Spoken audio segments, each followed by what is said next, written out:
Welcome, ladies and gentlemen, to another edition of the DFO DFS Report. Happy Tuesday, April the 15th. Hope everyone's having a fine Tuesday afternoon. A little bit delayed today, just a 10-game slate, a lot going on for us. I was kind of trying to wait out the Florida Panthers news as well. I imagine there's going to be plenty of scratches in that game. We don't know who they're going to be. Paul Maurice did say that, he's had a couple guys that have played 9 games in 15 days. So I looked up some of those guys. Seth Jones is one of them. I imagine he comes out tonight.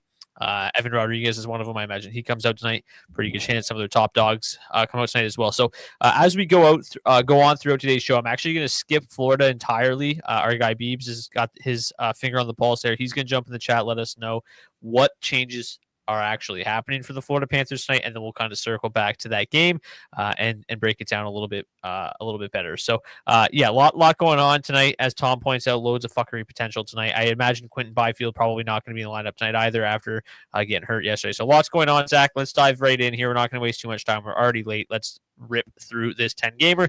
We got Ukko-Pekka Luukkonen starting for the Buffalo Sabres. Likely going to see Anthony Solari for the Leafs. It's going to be Jeremy Swayman for the Boston Bruins. Likely going to see Jake Allen for the Devils. We've got Andre Vasilevsky starting for the Tampa Bay Lightning, who still have a little bit to play for, obviously against the Panthers tonight, who are basically just throwing in the towel at this point. Sammy Harrison gets to start for the Philadelphia Flyers. Jake Reeves is red hot. It will get the start for the Columbus Blue Jackets, who will try to stay alive tonight. You've got Anton Forsberg going for the Ottawa Senators, who will sit a couple bodies tonight, mainly Claude Giroux and Jake Sanderson, among others. You got Brady Tkachuk still out. Spencer Knight gets a start for the Chicago Blackhawks. Binnington starts for the St. Louis Blues, who are still trying to stay alive. Karel Vejmelka for the Utah Hockey Club, back between the pipes for them after getting a long-awaited night off the other night. Minnesota Wild also in a bit of a battle right now for that final wild card spot in the West, or one of the wild card spots in the West. Lucas Osal likely for the Anaheim Ducks. The New York Islanders will go with Ilya Sorokin. It'll be Charlie Lindgren for the Capitals. You got Dustin Wolf for the Calgary Flames, who are the ones that are really, really trying to stay alive as they face the Vegas Golden Knights, who will also be resting some bodies tonight. Mark Stone, Alex Pietrangelo, Noah Hannafin will not play. Either will Aiden Hill, be Ilya Samsonov between the pipes for them. Joey Decord gets the nod for the Seattle Kraken, most likely, and we're going to see David Riddick on the second half of back-to-back for the Kings. Zach, I finished second in the big $5 last night. Would have taken it down if the Kings elected to leave Darcy Kemper in the crease and got that shutout bonus. So I'm not the biggest Kings fan at the moment, but still a good night nonetheless. Hopefully we can turn it into more money this evening. Let's start at the tippy top here with the Buffalo Sabres and the Toronto Maple Leafs. Toronto Maple Leafs can lock up the division with a win tonight against the Sabres. They are 3.5 implied total, minus 155 road favorites in this game. Matchup wise for both sides is pretty even. Some solid matchups, nothing that really jumps off the page at you when you take a look at the last 10 games between for these two teams. Decent defensive, or kind of reasonable defense metrics, basically league average, and kind of below average expected goals numbers, but both have been scoring quite a few goals at 5v5. Both power plays been playing well, both penalty kills kind of miss. So it's an interesting game environment where the matchups are pretty good. The underlying metrics for both teams' top lines are superb.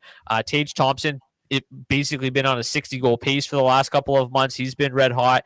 What are your thoughts here with Buffalo and Toronto? Yeah, it seems interesting here. I think I got a little bit of interest in both sides, the top lines here in this game tonight. The metrics have been solid for this Buffalo top line. Like you mentioned, they've been on a little bit of a run here as of late. Tage Thompson specifically, averaging 14 DraftKings points per game or so over his last 10 games. So he's been awesome. And the Toronto Maple Leafs top line too. They've been consistently very, very solid as of late here. Really high average DK numbers. So I think for me, probably just sticking with the top two lines here in this game. Both have fair matchups, but nothing crazy. Always have to race back to unmute myself. The matchups are pretty good. As you mentioned, pretty good numbers from Tage Thompson as of late. Rasmus Dahlin's been hot.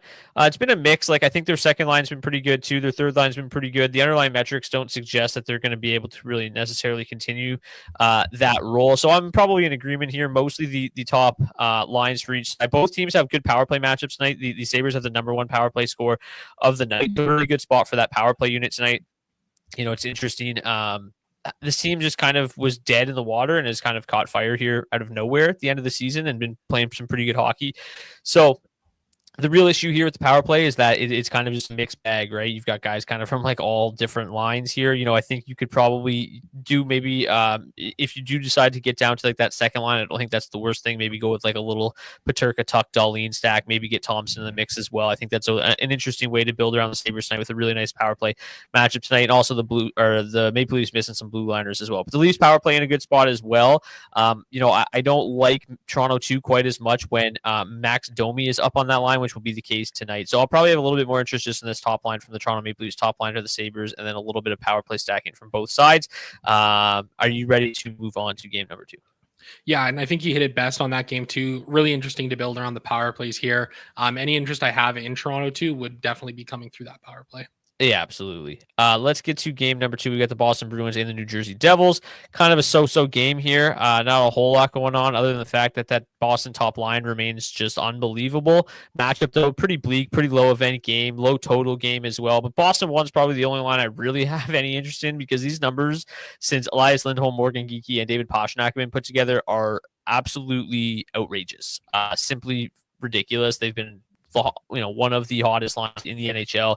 They grade out 4th best overall tonight in a still with a kind of tough matchup, and they're not really seeing a lot of ownership tonight. So at 20,400, they're obviously a little bit tricky to build around. The matchup's not great. The power play matchup is not great either.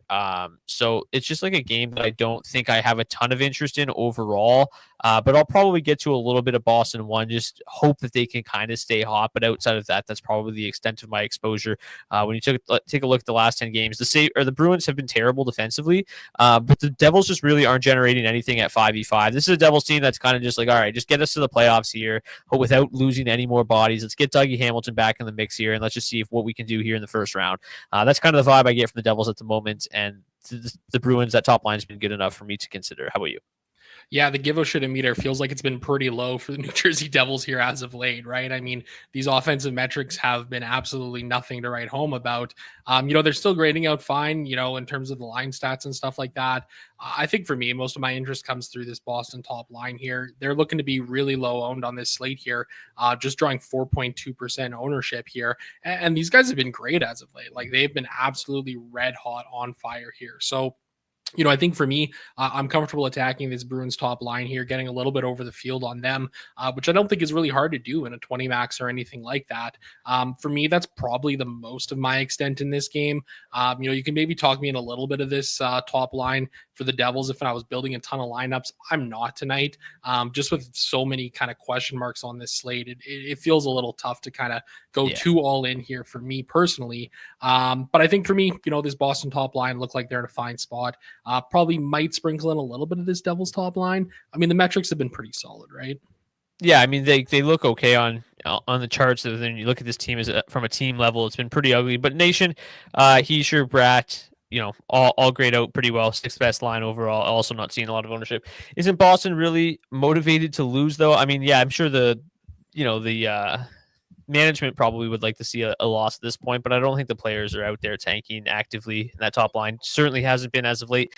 They've won 2 of their last 3 of their last 5. So I don't think the players are actively tanking. So I'm not that concerned about it, but it's enough to at least I'm going to limit my exposure to Boston 1. It's not that I'm going to be all in, but I think that just given their ceiling they've shown lately, it's worth sprinkling them in. I'll probably have a little bit more Boston than New Jersey. We're going to skip Tampa Bay and Florida for now, just so we can have a better idea of who's in and out of the lineup. We can give you a better breakdown. Hopefully that news comes down. I was expecting it about 5 p.m. Eastern, but we're still kind of waiting on it. So we'll skip Tampa Bay. We're going to skip Tampa Bay and Florida for the moment. We'll get to Philadelphia and Columbus. Should be one of the more exciting games of the night. The Blue Jackets are minus 136, 3.4 implied total for them, 2.9 implied total for the Philadelphia Flyers. In this game, the matchups are really, really good on the Philadelphia Flyers side. Not great on the Blue Jacket side of things. Second line's got a pretty good matchup, but we'll break these ones down a little bit more in depth. Let's take a look here at the team trend charts. Both these teams just scoring an outrageous amount of goals as of late, both running heaters at the moment at 5v5. The problem is that the the Flyers have been really, really solid defensively. The penalty kill has been really good. So the way things set up here, it actually looks like, despite the fact that the Blue Jackets need the win and the Flyers season is dead, it actually looks like the Flyers grade out a little bit better from a DFS perspective. I guess the only issue, which I can't believe we're saying this, is that they're going to run into Jet Greaves right now, is there a goalie playing better than Jet Greaves over his last couple of games? I would say not. He was just absolutely splendid over the weekend. He started 3 out of their last 3 games in a row here. He's only given up 3 goals on like 75 shots, something like that. He's been unbelievable. So the Flyers top line, second line, grades out as the top line tonight. They're seeing a decent chunk of ownership, mostly coming in on Matvei Michkov, who's at 9.2%, Couturier 5.4%, and Konechny at 4.6%. I don't mind the idea of Michkov one-offs. I don't mind the idea of full stacking, maybe a little Michkov and Konechny mini stacks. But when you take a look at the projections tonight, Matvei Michkov is literally the best value play on the entire slate at $6,500. So yeah, I like Michkov a lot. He's getting a lot of my builds tonight. I'll definitely be north of that 9-10% ownership that he's seeing tonight. But I don't know if I'm going to end up full stacking them a ton, but I like Michkov a lot. What are your thoughts here on the Philadelphia Flyers? The matchups are good across the board. They got an outstanding matchup. They're going to see a lot of that second line for the Blue Jackets, which is absolutely atrocious. So there should be a lot going well here for Philadelphia too, who play about 30% of the ice time. The underlying metrics are good. The matchup's good. It's kind of all coming at Philly too tonight, other than Jet Greaves. Yeah, absolutely. I think Philly 2 is the line to attack here in this game. The metrics have been just tremendous. And Michkov, ever since, he got the weight of John Tortorella off his shoulders, has been like really, really electric. He's been tremendous as of late here. Great floor. His shot volume has been excellent. He's a guy that I definitely have a ton of interest here in getting over the field over. I think it's pretty interesting when you just, talk from a general slate perspective here tonight too. Like it's basically like people are playing Minnesota 1 and then it's just a mixed bag of almost everything else. So it's a lot of really spread out ownership on this slate here tonight, but I do feel good, about this second line being one to certainly target here for the Philadelphia Flyers tonight. The metrics have been tremendous for them. Really solid matchup, like you mentioned here too. So I think for me, most of my interest is really coming in on that Flyers second line. I think it's worth mentioning too that like Columbus 1 has been playing really well as of late. They are drawing a little bit of ownership here in this game too. I don't hate the idea of getting in with some ownership on them here in this spot too. They're fighting for their playoff lives. Boone Jenner, we've talked a lot about him since he's come back. He's been absolutely tremendous. And Sean Monahan has been, solid against the Flyers in his career, 13 goals and 18 points in 21 games played. So I think you could fire me up a little bit of interest here on the Blue Jackets. Worth mentioning too with Philadelphia too, Travis Konechny, 29 games played going up against the Blue Jackets, 17 goals and 35 points. He's been absolutely awesome. Yeah, I think the one thing that's really interesting about Columbus 1 is they're just really inexpensive. 16,800, 56 for Boone, 55 for Monahan, and 57 for Marchenko. It's just an easy line to get to. That has been playing pretty well, right? The underlying metrics are very, very solid for them. The matchup is kind of iffy, but yeah, the power play matchup too isn't all that great, but their power play has been playing pretty well. I think there's reason to get behind the Blue Jackets top line thing. And I think there is something to, also be said about the fact that they are fighting for their lives. And if they win tonight, they are super alive. If Montreal loses against Carolina tomorrow, the Blue Jackets are in this. So I think the motivation factor is certainly going to play a factor tonight. And I think that I'm going to play the Blue Jackets a little bit more just because of that, right? You got to kind of navigate these choppy waters at this time of year. And I do think that, the metrics say one thing, but I think that the motivation factor is a total other, right? This is a team playing playoff hockey against a team that does not give a shit. So there's something to be said about that as well. I think that the Blue Jackets top line has been great. Adam Fantilli has been amazing as of late. Zach Werenski, we know what he can do. I've got interest in all the Blue Jackets, kind of top 6 tonight, just from a pure narrative perspective. I think I'm going to build some lineups around them. And just again, with the fact that they're relatively inexpensive and not that high owned. What any additional thoughts here on this game before we move on to the next? No, I think that pretty much covers it for me. Let's get to the Ottawa Senators and the Chicago Blackhawks. The Blackhawks come in on the second half of back-to-back, but as I mentioned, the Ottawa Senators are going to be resting some players this evening, and this is what their lineup's going to look like. The top line, pretty gross with Cruikshank and Zetterlund up there with Tim Stützle, but David Perron, Dylan Cousins, Drake Batherson are back together, which we like to see. Their numbers are still just kind of okay. But the matchup's obviously great here. I think what stands out, obviously, is on the blue line tonight. There's a lot of value here on this blue line. You're going to see it a little bit in the ownership, but like Dennis Gilbert played 18 minutes the other night. Cleven's going to play 16, 17 minutes. Thomas Chabot's going to play oodles of ice time. Artem Zub as well. Like the value you get on the Senators blue line tonight is really something that interests me. Thomas Chabot is the most interesting of the group. Obviously, just the fact that he's the best defenseman. He's also relatively inexpensive at 6K. He's going to be on that top power play unit. He's projected for close to 28 minutes tonight. That is a defenseman that I want a lot of exposure to tonight if I can fit him in. I think that he's in a great spot. But when you take a look at some of the other value defensemen here from the Ottawa Senators, there is a lot. Again, like none of these guys have crazy high ceilings, but they're so cheap. Zub is probably the second best play at $3,600, but then you get down into Hamonic, Gilbert, Clevin, Mantipalo. Like all these guys are basically minimum price. So you can certainly mix them in, and these are guys that are going to play a lot more ice time than they're used to seeing on a regular basis. So from a stacking perspective, I don't know like where to go really. Like obviously the matchup's great. Ottawa 1 grades out 19th best. Ottawa 3 grades out 20th best. Like I think Ottawa 3 is probably the one that's the most interesting to me. Again, the underlying metrics remain to be just kind of meh for this entire roster, but the matchups are unbelievable. The third line's got the best matchup overall. We've seen that line kind of have some big games as of late. And then with resting some players tonight, like this is the line that's probably going to lead this team in ice time tonight. So they're certainly interesting. If you take a look at their last 10 games, Ridley Gregg and Shane Pinto are second and third among Senators forwards in terms of DraftKings points per game. So they've been playing pretty well. Drake Batherson leads the way. I'll probably have a sprinkling of all three of these top 9 lines here for the Sens tonight. But I think from a pure value perspective, this third line is the most interesting to me. What about you? Yeah, I think you covered it off pretty well here on this Ottawa side. I think for me, I kind of like the look of the second line here. It feels like this is a group that's kind of been together the most out of all of these 3 lines. I mean, that third line has played a fair amount together as of late. It just feels like that second line has maybe a little bit of a higher upside.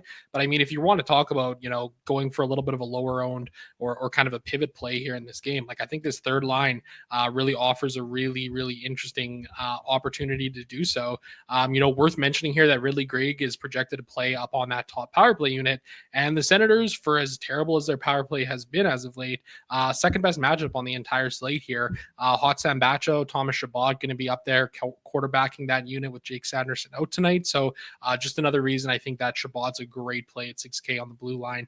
Projected as the third highest owned defenseman tonight. I'll probably be over the field on his ownership. He's projected for about 9% right now. Yeah, it feels pretty easy to click on him tonight. Just a really, really good spot. And the ownership, like you said, it's up there, but it's still fairly modest. It's nothing that's going to really freak me out. But yeah, power play really been an issue. But they're projected to see the most power play opportunities tonight, which is huge. Okay, the Blackhawks have been playing reasonably well as of late. I mean, at least offensively, they've been finding ways to score goals. Frank Nazar has been really good as of late. We've seen this team kind of come alive a little bit offensively. Still losing games, but they've mixed in a couple wins as well.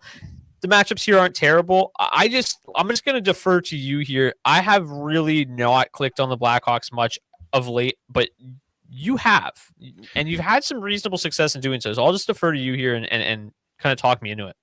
Yeah, it's absolutely absurd. I've been clicking on the Blackhawks with success. Just yesterday, I played some of that second line.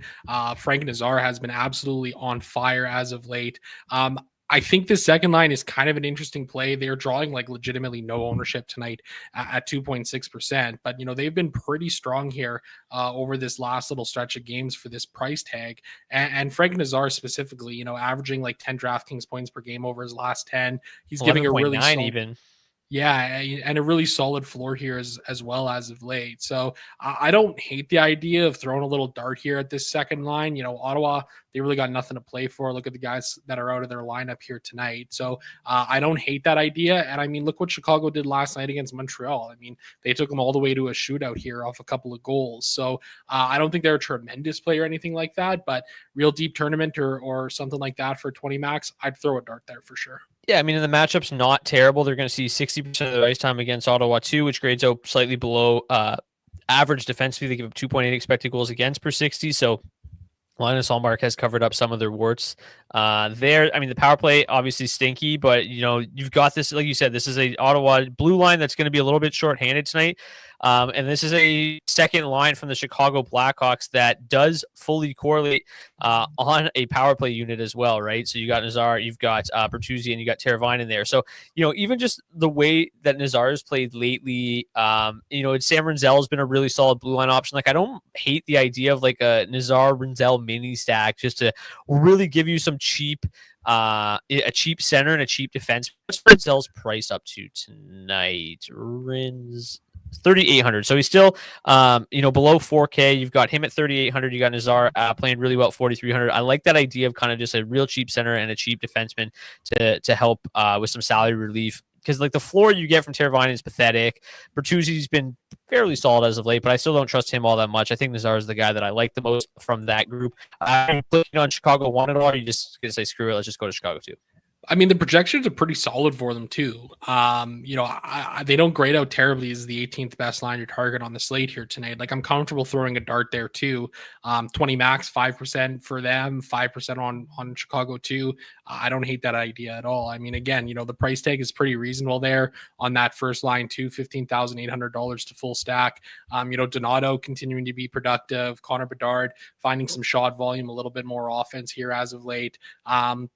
Don't feel great about it or anything like that, but deep tournament play, you could do worse. I'll put it that way. Yeah, so Nazar's led the team in DraftKings points per game over the last 10, followed by Donato, Mikheyev, and Bedard. So they've still been doing okay, but just, I mean, that's still a team that doesn't score a ton of goals. Okay, let's get back to the Florida game now. Our guy Beebs comes in. Vanacek starts for in Tampa, so we obviously knew that. And that's the only lineup announcement so far. So we might get some more sprinkling here, but it doesn't sound like they're going to give us a lot. I guess we can wait. Let's give it another couple games here. We'll keep motoring along before we go back. Let's see if they drop any other nuggets that are going to help us out. St. Louis and Utah.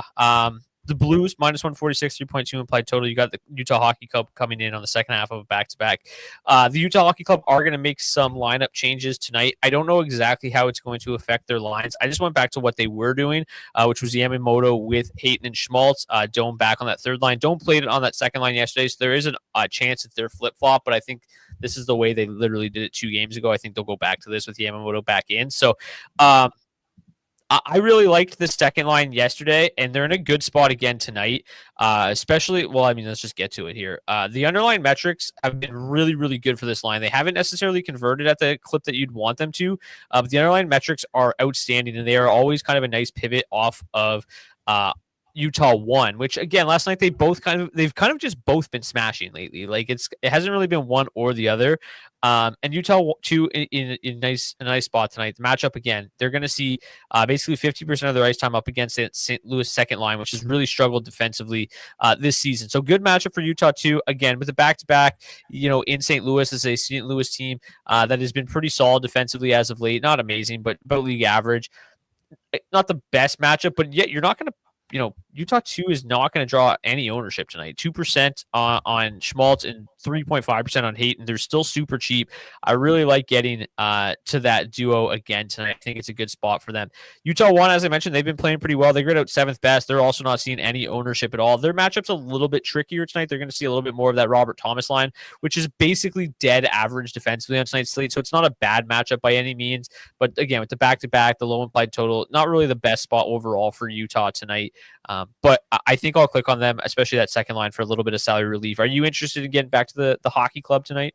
Yeah, absolutely. Love the hockey club. Hope they keep that name. I really, really do. It's just so fun. The Utah Hockey Club. Like, they just go out, they play hockey. They're a hockey club. I love it. I've got interest in them here tonight for sure. This second line looks like a really fun line to kind of target here. Schmaltz, Hayton, they've been solid lately. And even Kyler Yamamoto, since he's been called up, 100 minutes of ice time, 1.2 goals per hour, 7.0 shots on goal. He's $2,600. I mean, he's absolutely dirt cheap right now. A really solid option as a value guy on the wing here tonight, I think. So I've got interest in this second line for sure. Nick Schmaltz, he's been great against the Blues in his career. 14 goals and 36 points in 36 games played. But I mean, this top line, I'm definitely interested in them too tonight. Dylan Guenther was pretty quiet in a huge game last night for the hockey club, for the hockey club. But he's been great as of late, like he has. And it feels like this could be an interesting little bit of a bounce back spot. 2 games played against the Blues in his career, goal, 2 points. Logan Cooley as well, same situation, 5 points in 6 games played. Oh yeah, Clayton Keller, 34 in 31. So fire me up on this Utah side of things. And I think this top line's a really interesting play too, at $17,900. I thought they'd be drawing a little bit more ownership than just 3% here tonight. But count me in on them for sure, because I think this could be a fun spot. Yeah, I mean, just an outrageously affordable price tag on them tonight, right? 17,900. Logan Cooley is way too cheap at $5,100 the way he's been playing as of late. He's had a couple huge games one huge game against the Blues this year. There was a game where Clayton Keller had a goal and 3 assists, and Cooley had a goal and 2 assists.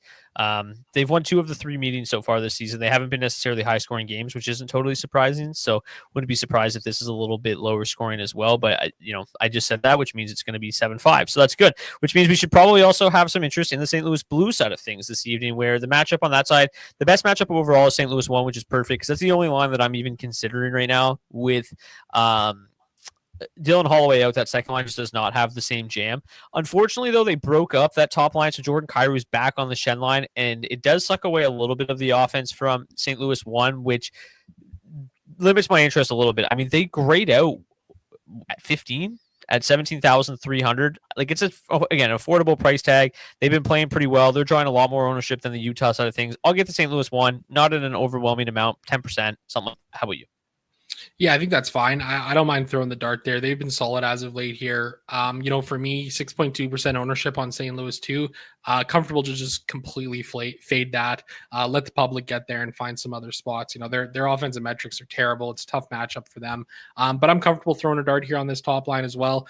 Decent power play rank here tonight, so somewhat middle of the pack. I think it's an interesting spot. I don't know if I'll get there myself on St. Louis 1. I think there's some other spots I maybe feel a little bit better about here, but again, they're a team that's kind of playing for the playoff lives right now. So I think there's a reason to kind of get there. Robert Thomas has been just absolutely incredible as of late, right? I mean, 15.2 DraftKings points per game over his last 10, not including any of the bonuses. And Buchnevich, 10.9 DraftKings points per game over his last 10 as well. So I got some interest here. I think I've actually just talked myself into them a little bit.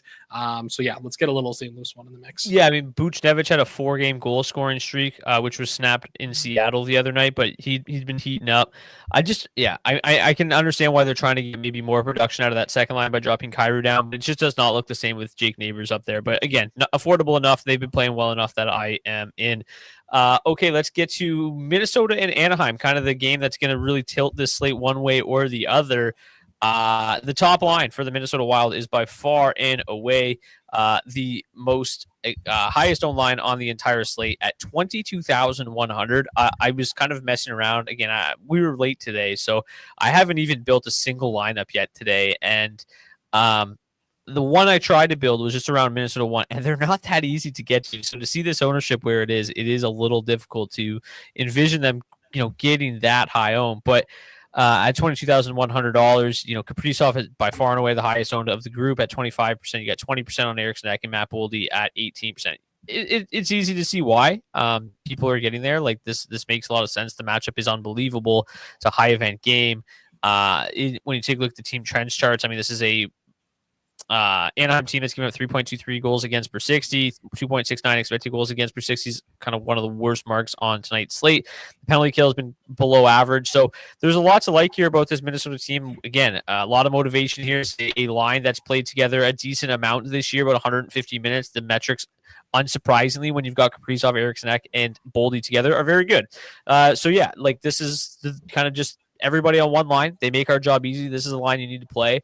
Finding lines that are cheap enough and enough value to go with them is the tricky part. So it'll be interesting to see how much ownership I end up with. I am most likely trying to get to the field, maybe a little bit above it, to be honest, but they don't feel like the best chalk ever at that price tag. So I will probably end up coming in under the field just because I don't know if I can find enough quality to stack with them. What are your thoughts here with Minnesota 1? Yeah, I think that's totally fair. I'm really comfortable playing super cheap defensemen and punting away on the blue line. Like I'm comfortable playing two, sub $2,800 defensemen together. If that's what I got to do to get to some Minnesota 1 tonight, then so be it. I'll find a way. I'll find a couple of guys down there who can, try and block a couple of shots for me tonight and get me that nice 6.9 points there. So I think for me, like I'm comfortable meeting the field here on Minnesota 1. You can understand why the chalk is here for them. I mean, the Wild need just, like a single point tonight to clinch a playoff spot here, and they could really do some damage to the Calgary Flames' hopes here. So for me, I have no issue meeting these guys at the field right now. Obviously, Eriksson and Kaprizov have been electric since coming back into the lineup here. And they've also, specifically Kaprizov, been great against Minnesota in their careers. Cappy's got 10 goals and 23 points in 19 games played. Not as great for Eriksson, 5 goals, 12 points in 24. But Matt Boldy, 3 goals, 13 points in 9 games played. I think for me, it's just I'm going to eat this chalk here tonight and find myself ways to get different. Otherwise, I can see why the field is certainly getting there. Yeah, and they've absolutely murdered them the 2 times they've met this season. They won 5-2 and 5-1 in those 2 games. The first back in November, Kaprizov 2 goals, 1 assist. Eriksson had an assist, Boldy nothing. Then the other game, we had a goal and 2 assists from Boldy, a goal and 2 assists from Kaprizov, 2 goals, 1 assist from Rossi. Eriksson did not play in that contest. So this top line has certainly and unsurprisingly found much success against Anaheim this season, and I think that is likely to continue tonight. On the Ducks side of things, we've talked about it a lot recently. They've made it increasingly difficult to target them because they are playing great, much better offensively than they were early in the season, but they are all playing well, and to try to narrow down which line to target has become more and more difficult in the last couple of weeks. Tonight, the matchup's pretty horrific. This is a Wild team that's given up a lot of goals recently, but they're still defending well. The PK is still fine. I just don't find myself playing a lot of Anaheim tonight. I just don't think I get there. There's a game that the Wild obviously need to win, and I think, or I guess not need to win, but get a point in. But yeah, it just doesn't really line up here well for the Ducks. I want to say I have some interest in Philip Gustafsson at $8,400. You're going to see a decent amount of volume, but man, that is one goalie that I just have not figured out this year. Like, he's had some of the biggest performances of the entire season, and usually they're at the expense of me. And whenever I play him, he just forgets how to goalie altogether. So I will probably get to some, just to warn everybody. I've probably just ruined his entire night. Thanks, Brock, because I was planning on getting some Gustafsson here. My apologies. For that reason, maybe I'll throw a dart here on Anaheim 1. Cutter Gauthier and Leo Carlsson have been absolutely tremendous as of late here. It's a pretty brutal matchup for them here in this spot tonight. Gus has been great against the Ducks in his career. I don't know if I'll actually get there, but if you wanted to talk yourself into some Anaheim, I think that might be the route to go. Probably going to cross off that second line entirely. You could know maybe that third line could be of interest too, but it feels like there's a lot better spots to get to than Anaheim here tonight. I would agree. Okay, let's get to the next game of the night. We've got the Islanders and the Washington Capitals. I can't say I've got a lot of interest here. I don't think I'm going to stack this game much. Both offenses have been pretty good. Both defenses have been pretty good though as well. Both PKs have sucked. Like, this game feels like one that it's like, how exactly I'm going to get there, but does also feel like it's got the potential to pop off a little bit. So I just don't know which way I'm going to go. Like, both teams' top sixes have good matchups.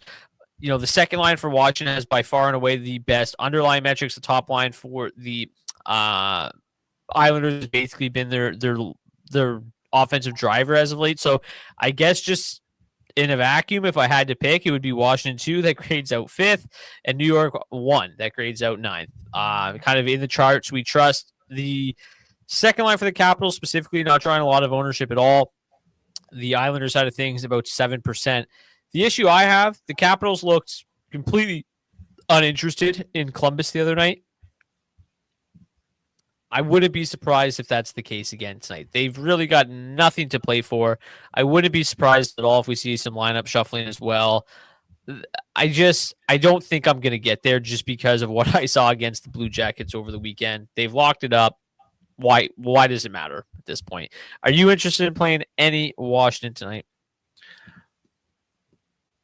I guess I kind of am because the metrics look pretty solid, but like for the reasons that you mentioned too, like I just don't really know if they like get there tonight. I mean, the price tags are pretty reasonable here, specifically around the second line. And I think the second line is the more interesting of the two here. You know, they're drawing 1.8% ownership versus 5.7. But like, doesn't this feel like one of those games where like we're gonna find out 30 minutes beforehand that like nobody's playing from Washington tonight? That's Yeah. kind of the reason that I'm a little hesitant to kind of get to this game. You know, it's a 7:30 Eastern time start. There's 4 games ahead of it on this slate tonight. You know, there's enough pivot points, I suppose, after them here on this slate here where you can kind of get to with your lineups and stuff. But I don't know, man. I think for me, I might just kind of cross this one off or maybe just play 5% here just to kind of get a little bit of exposure. It feels like a spot where they're going to change lines. And for that reason, maybe you just play a little bit of this Islanders top line. You know, they've been pretty solid as of late here. Their floors have been really, really good. Great shot volume from all 3 of these guys. Maybe that's kind of the way to go. Just a reminder, the Capitals have some game time decisions tonight, including John Carlson. No lineup news other than Charlie Lindgren start. So a lot up in the air here with the Washington Capitals side of things. Wouldn't be surprised if there is some resting involved tonight. Islanders, are you playing the Islanders? Like the Blue Jackets just beat up on the Capitals over the weekend. 7-0 and 4-1 in a back-to-back. Now you've got their third game in 4 nights with no interest in playing hockey, basically. Yeah, 100%. I mean, this top line is drawing 6.9% ownership tonight so far. Nice. I think for me, I'm comfortable kind of getting to the field here on this Islanders top line. Maybe even a little bit over. Maybe I'll go 10%, get a little frisky with it here. Like I said, like the floor's been really good for these guys, even beyond, their DraftKings averages as of late. So I think for that reason, I've got some interest. They feel like one of these lines that might be able to pop off on this slate just because Washington has no care in the world. Yeah, and no Carlson, if they take out another defenseman, like then we're talking about a really thin blue line. Yeah, I agree. I have more interest in the Islanders side of things. That line's been solid, like I've mentioned, doing the majority of the damage. Bo Horvat leads the way, 10.9 DraftKings points per game over his last 10, 4 goals, 4 assists.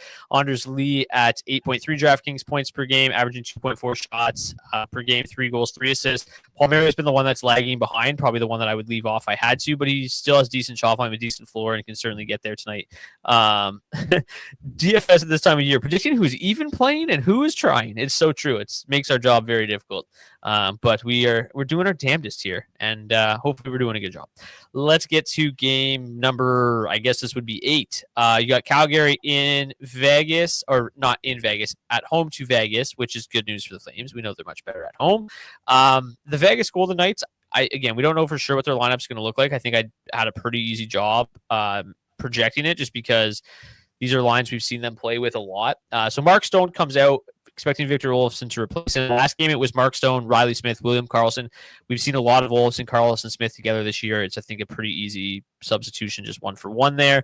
The rest of the lineup should remain the same up front. Saad, Hurdle, Dorofeyev. You got Olofsson, Karlsson, Smith, Barbashev, Waugh, Kolesar, and the top 9. On the blue line, similar to what's going on in Ottawa, there's going to be some value here on this blue line with guys coming out of the lineup. I think Brayden McNabb is one guy that we've seen as of late. The ice time is climbing. It's led to more production. Zach Whitecloud, Nick Hague, same boat. Ben Hutton might see a little bit of power play time tonight. So similar to the Senators, there's going to be some value here on the Vegas blue line. From a full stacking perspective, I think the only line that I would really strongly consider is that top line. Well, now the new top line, that Tomas Hertl line. We just know how good they've been. They've been just unbelievable. Matchup-wise, it's kind of meh. They're going to see a lot of the backline line, but they've been so good offensively, I think that there's reason to consider them tonight. The second line grades out really well as well.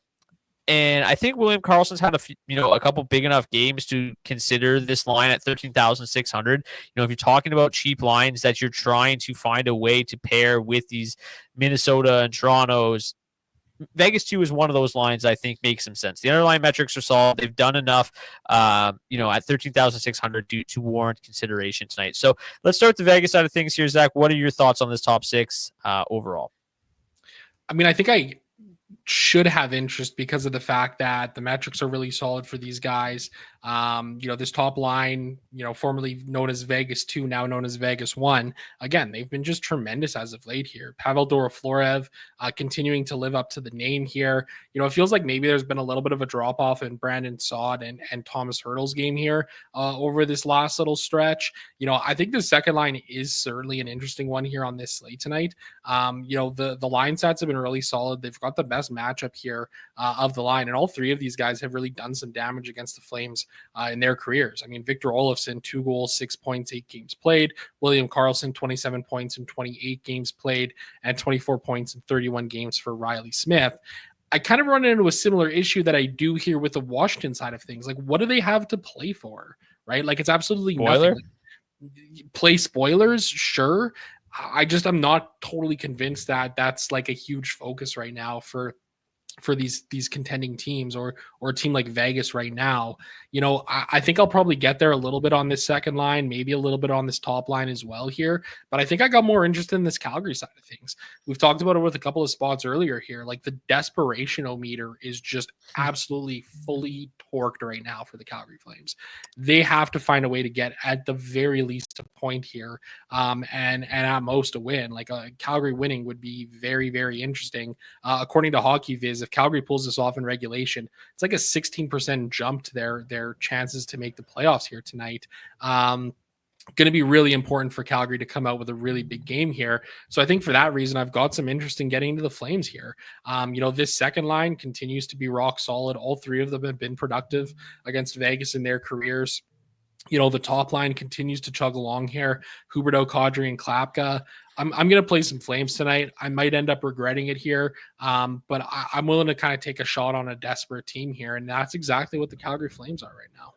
Yeah, I think the Flames can win this game, but I think most of my interest comes in like the form of Dustin Wolf as opposed to stacking the Flames. I think if the Flames win this game, it's not going to be a high scoring one, especially given what's kind of on the other side of the ice with the Vegas Golden Knights. But just to go back to Vegas 2 for a second, last 10 games of the players that are in the lineup tonight, Victor Olofsson leads the way at 9.1 DraftKings points per game. Riley Smith is second at 8.8.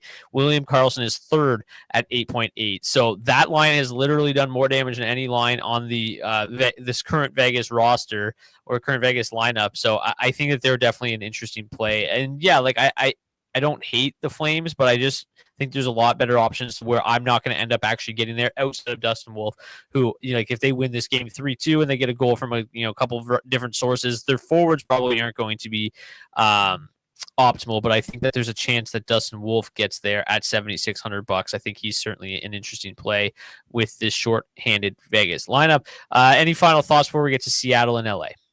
Calgary Flames are at home tonight too. That makes it a little more interesting too. Yeah, Dustin Wolf loves playing in Calgary. Okay, Seattle and LA. Not a lot of interest here. I love LA too. I don't know if Quentin Byfield plays tonight. I'm pretty sure that Drew Doughty probably sits. Like I imagine pulling Darcy Kemper with 8 minutes left yesterday, I think was a pretty obvious sign that this team is okay. We're ready. I would imagine there's going to be some changes tonight. Without Byfield, that takes a lot of my interest off that second line. I suppose if they go like full tear it down mode tonight, Seattle is somewhat live. I think that Seattle has some interesting pieces. When you take a look at the raw projections specifically, Jared McCann at $5,300, Jaden Schwartz at $3,600. Both stick out as great value plays up front. On the blue line, Vince Dunn, $4,400. Brandon Montour, $5,300. I think that you could talk me into playing them on the outside chance that they're pretty low owned and LA sits people and Seattle looks suddenly much more appealing when there is no other opportunity for the field to get to them because they are by the latest start at most games are going to be done before this one even starts. So I think that kind of interests me a little bit. I like just from a pure value perspective, mostly just kind of one-offs. I don't know if I'm full stacking this team tonight. Like it just doesn't seem smart because I think if LA doesn't really sit people, they're the best defensive team in the league, and Seattle is suddenly looks like shit. So I think the kind of value plays I mentioned, I'll get to them in maybe some mini stack, maybe some one-off kind of capacities. But outside of that, that's going to be the extent of my exposure overall. Just without knowing who's in this LA lineup, giving the start time, I just don't foresee myself getting to this side too much tonight. Yeah, I think for me, when we talk about the Kings here, okay, who might be the guys who could come out of the lineup here? You got to think it's probably guys in the top six, right? Like Anze Kopitar, Adrian Kempe, Kevin Fiala. I think those are the guys that we're probably going to be looking at and missing this game if they do go that route, which I certainly think is possible here. To me, that opens up the door for LA3 being a really interesting low-owned option tonight. I think they're a trio that I'm definitely going to get to in my main slate builds here. And I also don't hate the idea at all of building around some Seattle as well, like specifically with this top line or this third line. I kind of think that's the route to go. You look at the metrics for this top line, they've been decent as of late here, but all three of them have been good against the Kings, which is kind of weird to think about. Like, you wouldn't think that Matty Beniers would have offensive success against the LA Kings. Well, he's got 3 goals and 9 points in 11 games played. Jaden Schwartz, 11 goals, 22 points in 30 games played. Even Capo Caco, 2 goals, 8 points in 9 games played. There's certainly a route where they can get on the board a couple of times here. And I mean, the price tag for them to full stack is like absolutely dirt cheap here. They're $11,200 to full stack Seattle 1. A Minnesota 1, Seattle 1 stack, that feels like a really, really interesting way to kind of build around this slate here tonight. So I think that's a route that I'm going to attack here. Really don't have interest in this top 6 of the Kings, kind of just banking on them probably resting here tonight. Yeah. Schwartz Beniers mini stacks, I think, are fine. I think they make a lot of sense. So cheap. I could certainly get there. It'd be interesting, right? You've got Kempe, Kopitar, Fogle, Gavrikov they haven't missed a game this year. Byfield's in that mix as well. So maybe he sits, but do they scratch Kopitar, Kempe? Like, do guys care about playing all 82? We'll see. Maybe they keep them in the lineup so they can go a full 82. But yeah, like guys in that second line, Fiala and company, I think are definitely potentially getting scratched. And yeah, I agree that LA3 studs probably see more usage. That looks like a trio that's less likely to get benched tonight. I shouldn't say benched, but rested tonight. If Byfield's ruled out for tonight, who comes in for power play 1? It would be Doughty, would be my guess, but I also assume Doughty's not playing. So like potentially Jordan Spence, potentially Brant Clark. Like it was Spence last week. So I would assume Spence would be the most likely candidate there. So, okay, let's just get back to it. Let's get back to the Tampa Bay Lightning and the Florida Panthers. Do what we can. Most notably here, you'll see that Florida 1 is projected for a completely 0% ownership by Roto Grinders. They don't anticipate that they are going to play. We'll see, right? Like, I think it's certainly possible that they all come out of the lineup. Without knowing, I'm not going to even suggest who to play from the Florida Panthers side of things. Like, if that entire line comes out and the entire line of Samoskevich, Bennett, Marchand's in the lineup, I think they're okay. But it's a bad enough matchup. They don't seem to give a single shit. I don't see why I would stack the Florida Panthers tonight. The Lightning, on the other hand, the matchups right now look bad. This lineup changes a little bit. Things get completely different, right? Both these top 2 lines are very interesting. They both grade out. Where is this game at? They both grade out well, but the second line with Jake Gensel down there grades out really, really nicely, and they're really quite affordable. Where are they? Search. They are ranked 29th, but again, that's taking into account a full Florida lineup, which is unlikely to be the case. Hagel 6,200, Cirelli 4,700, Gensel 7,700, 18,600 feels like a nice price tag for a line that's got that much offensive upside that has got a potentially good matchup. And really, really good underlying metrics. Obviously, Tampa 1, you could get to Gord as a nice value at $3,600. Braden Point's under $7K in this matchup. Kucherov's outrageously expensive at $9,000. I probably slightly prefer saving the $1,000 and getting to Tampa Bay 2, but I could see why you would want to play Tampa 1 as well. Who do you prefer of the group? Oh, man. I don't know. It's kind of interesting. Like, again, I think it's kind of hard to kind of talk about this game in general.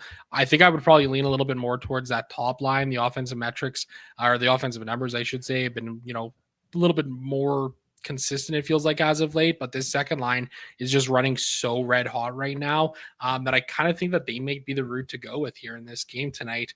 Probably going to be Tampa 2 for me. Tampa 2 it is. All right, let's get to the defensemen and goalies.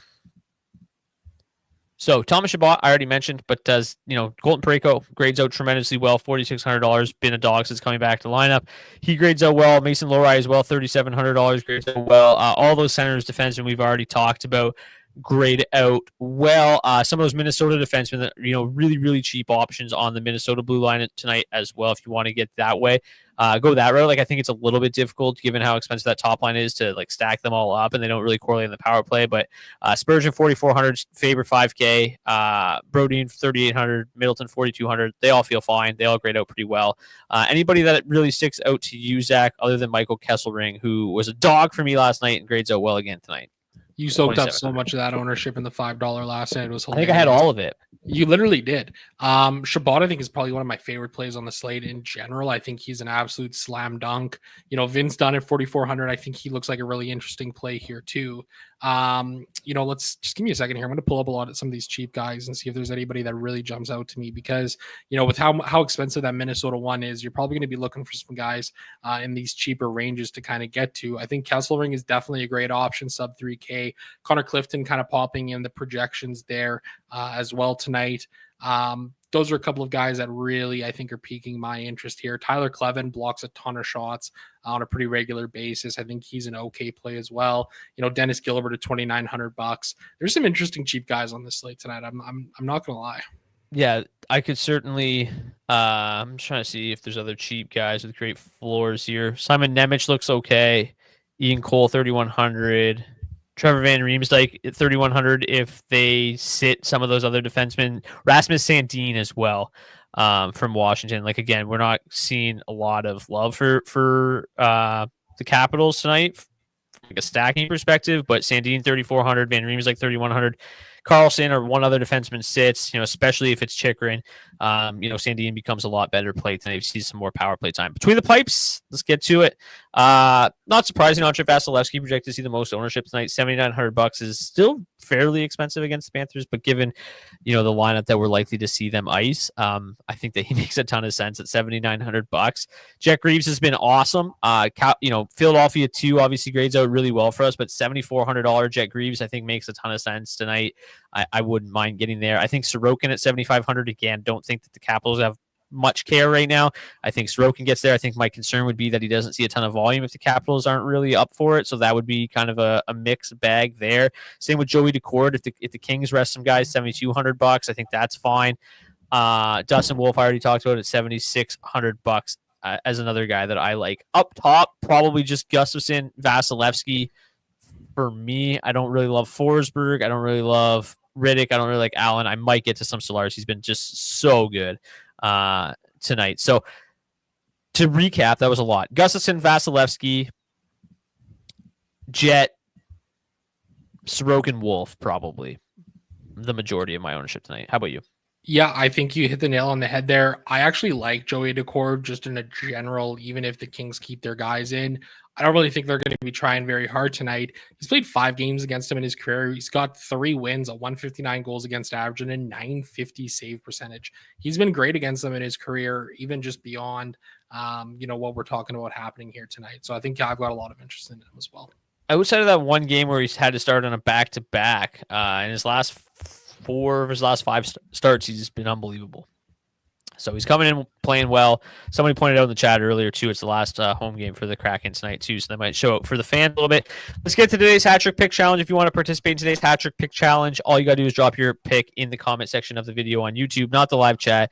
If your player scores a hat trick, we'll get you a $25 gift card to nationgear.ca. You can pick up some DFO swag or some of the other fun stuff that we've got coming out here for playoff time. For some of the Canadian teams. And if a player scores a hat trick that nobody picked them, we'll just raffle it off to anybody that submitted a pick. So without further ado, let's get to you first, Zach. You got a 999 challenge coming up, so I'll let you pick first here with hat trick picks. Friday's going to be an absolute movie, folks. Kirill Kaprizov. Shocker. Give me Victor Olofsson. Why not? Thank you guys so much for tuning into this edition of the DFO DFS report. We'll see you guys back here tomorrow. Until then, best of luck. Hopefully, you return with more money in your bankroll tomorrow than you had tonight. Until then, cheers. Cheers.